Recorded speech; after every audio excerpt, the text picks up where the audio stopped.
Hello and welcome. I'm Uma Sudhir and coming to you from Hyderabad. 10 days after the horrific grand rape of a 17-year-old girl in Hyderabad, the city is still in shock. Not just because this happened in a upmarket area of the city that's considered largely very, very safe for women, but also because of the kind of profile that the accused are. 5 of the accused, all of them young adults, 3 of them in fact minors, and those 3 happen to be sons of powerful politicians. One of them in fact the son of a TRS leader who was very recently elected chairperson of a religious body, the second the son of a TRS leader from Sangareddy, and the third the son of a MIM corporator from Hyderabad itself. The fact that they all come from well-to-do families, presumably went to good schools, and yet indulged in this kind of anti-social behavior has shocked everyone. So beyond what we are talking about, the police investigation, beyond the fact that we talk about issues of safety for women, there is also the question, are we actually normalizing deviant behavior? Is there too much of permissiveness that we are allowing our kids? Which way are we going? I have with me, in fact, guests here. I have Dr. Gautami, who is a psychiatrist. I have Mr. Venkat Sainath, who is a parent and represents the Hyderabad School Parents Association. And I have 2 youngsters, Nathan and Praniti. I'm going to go to the youngsters first. Praniti, very often, when these kind of incidents happen, they say, oh, something wrong perhaps with the schools, something wrong with parenting. Do parents actually know what is going on in children's lives, ever? Well, as a youngster myself, I often come across my own friends, so many of my own friends, who indulge in behavior like getting themselves fake IDs, and very often they are so keen to go to such places for just the very thrill of it, without realizing the risk they are putting themselves in. So I would say it is a cumulative responsibility of parents, society, and minors all alike to understand the gravity of such situations and what they are putting themselves through at that point in time. Nathan, is there too much pressure on youngsters to really ape this? I mean, it's easy to say we'll blame everyone, etc. But, when you see your friends going to pubs, having a very fancy lifestyle, so to speak, doesn't that put pressure on youngsters to be one like them? After all, you have to be accepted by the group. Is there too much of such pressure? I feel like that depends on what you want to be as a member of this group. For example, if the people who you surround yourself with are people who are very like-minded, who are sheltered, I feel like that doesn't come into play. If you're very happy being your own person, that doesn't come into play. But everyone's in a hurry to grow up nowadays. And I feel like that plays more of a part than any peer pressure does, because finally, it's our internal voices, it's our internal mindset that leads people to do these things. This incident, when it happened, how did you react to it? I certainly wouldn't say I was shocked, because it's sadly true that the frequency with which I am prone to come across these incidents is a lot more than normal. So I think I would say it's just numbing at this point to see how often these cases happen, and that too in urban areas. I shudder to think at what could be happening in rural areas. Okay, I actually am also joined by Dr. Rajeshwari Luther. We are looking at this case. This case has got a lot of highlight, but at the same time, we have had at least 4 other cases of minors actually being assaulted. Dr. Rajeshwari Luther, you're someone who's running a Hope Trust, director of Hope Trust. Is this a problem of too much money being given to children, too much freedom being given to children? Thank you, Uma, and I've heard the youngsters speak, and I also agree with what they say, but I would like to add to that. I think a lot of these behaviors are becoming so normalized that I shudder to think that where are we heading? When we talk about peer pressure, it's not like we didn't experience peer pressure. It's not like we just grew out of nowhere. I think today I hear, while as we speak, I see some more cases, and it is painfully evident that whatever we are doing, it's more punitive in action. So, catching the people, trying to talk to the victim. But people don't become rapists overnight, right? There is some indoctrination which is happening in terms of, are we being very misogynistic? Are we still at home? That is our first school. How easy is it for us to keep talking about schools and police and the government? All that I completely agree. But which is the first school the child grows into from? It is the home. So do we give our children these kind of ideas that it is okay to do such things, it's okay to get away? And also my young friend with you, talked about what I would term it as a lot of validation needs, Today, people want to grow up very fast, which is true. And that age group is something which it's a very thrill-seeking behavior. And we had it too in our age when we were young. But we had certain boundaries and, there were certain things we heard at home. So where is the voice of parents in all this? So I see such cases. These are because they are high-profile cases. They have been reported. I have a lot of patients who come to me who till date have not disclosed to their own parents and families that they have gone through such a horrifying experience. And it is very painful because they deal with so much shame and so much media attention. That's why nobody wants to talk about it, because obviously the focus is more on why did you let it happen to you? So it's not something so easy for us to talk about this subject. This, of course, the media, of course, a double-edged sword in these kind of cases, I guess, because you can't do without it, and you have to report on it so that you're pursuing the cases as well. I'm going to go across to Venkat. As a parent, we really don't know. We are always kind of in the dark. We think we should be a friend to our child. Do we really ever know what's happening in our children's lives? And is policing really of the child's lives the way forward, you think? Yeah, basically, see, one thing what we can say is, as she said very rightly, it's a collective responsibility. And this generation parents largely have come to a stage where they feel that they should sacrifice everything and give something to their children. In this run, they are forgetting that they are missing the hands of their children. It's not how to teach and what to wear to your daughter. How to respect the woman is what you need to teach your son. At the same time, this is a prime time where the parent realizes that giving money, throwing money is not love. Spending some quality time every day when you come back, a teenager who is amidst open to all sorts of exposure in media, in movies, where heroism has now changed apart. Smoking or drinking has become a very common norm in every family. We remember our childhood days where we used to see once in a while a get-together party where our father or their friends used to drink. But going forward, even a movie or even with the OTT platform, you see, drinking, smoking has become a very common thing. And the kind of woman has made a subject in this point is what we have to be thinking every time, that if a woman is not respected, you are not respecting your own mother. So, this is somewhere the moral policing also plays a very major role.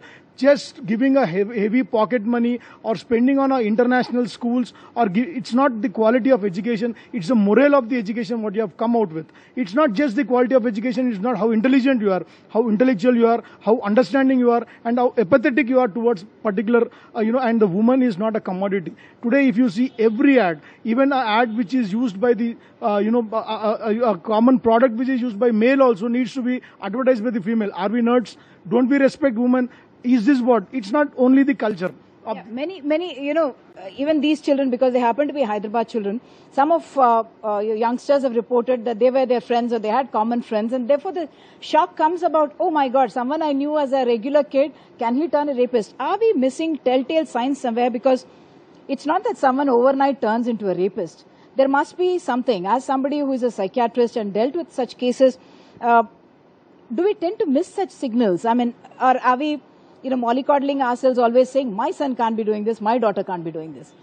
Yeah, well, to start with, actually, there are studies that state, like, in young adults who have crossed 20 years, they think with prefrontal cortex. But, the teenagers and who are under 18, under 20, they don't have very well developed prefrontal cortex. They think with amygdala, which is more of emotion. So the judgments that they make when they are under intoxication or under some peer pressure, they will not execute it with proper judgment. And the other thing is for a personality... So we can't really treat them as adults. Very often we say, I talk to my child as an equal, but you can't treat them as adults. Yes, we can't treat them as adults. And then nowadays we should blame the whole society and ourselves, because previously we used to have moral classes in every school. Now that I don't think that every school has something like moral classes. At least one period should be there in a day. that should be inculcated from the age of 2 years. So if that is inculcated, when the child comes to 6th standard, from 6th standard to 10th standard, the central government should make it mandatory to have a moral subject, moral science in the, so that that will be inculcated. Unfortunately, Gautami, what does happen is that whatever is not counted as marks, we tend to say that doesn't matter. We can easily pass a moral science class. You actually didn't answer my question that I asked initially. Do parents ever know what's happening in children's life? We tend to think that we know where our child is going, what our child is doing. My child tells me everything. Every parent will tell you that. You tell me from a child's experience from that perspective. If from a child's perspective, no. With the kind of freedom and liberty we have today, the kind of freedom and platform that social media gives us, the and everything, and apps and anything to do with the internet, it's practically impossible for a parent to have a complete check on their child, because first of all, don't understand technology. I mean, it's a generation gap. You grew up with the internet or born in that age, and we were born when there were no computers, perhaps. That is also very true, because most of the fact is now, with how busy all our lives are, with everybody's schedules being as busy as it is practically impossible for the parent to keep a complete check on what their child is up to. So that is exactly why I said it's not right to just blame one party in this. You can't completely blame the child, neither can you completely blame the parent. It is a collective responsibility of everyone. Okay, we'll continue this discussion after a very short break. These have actually kind of unraveled or opened for us very grey areas that are very delicate within families to address, but this perhaps should be seen as a wake-up call. More on this after a short break.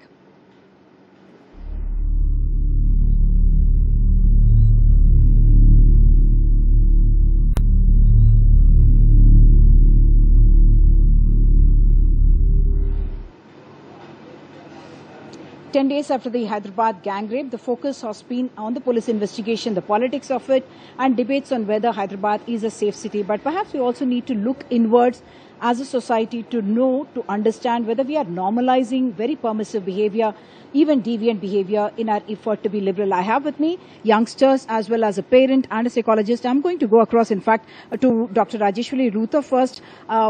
Dr. Luther, what is your closing comment on this? I mean, this is something that has confronted us as a harsh reality, that kids who may have been seemed very normal to us yesterday are today accused of gang rape. It's not that we don't find the telltale signs. If I am a parent and I don't have blinkers on my eyes, I will know what my child is capable of. However, if I support deviant behaviors, if I am misogynistic in nature and in my own life, I do not give that kind of a respect and credit to the women in my life, you can't blame the children going ahead, because this is how they are going to learn. And there's such a vulnerable age, and as doctor said, that their frontal cortex is not developed, which means they are very impulsive. They are not going to have the judgment to decide.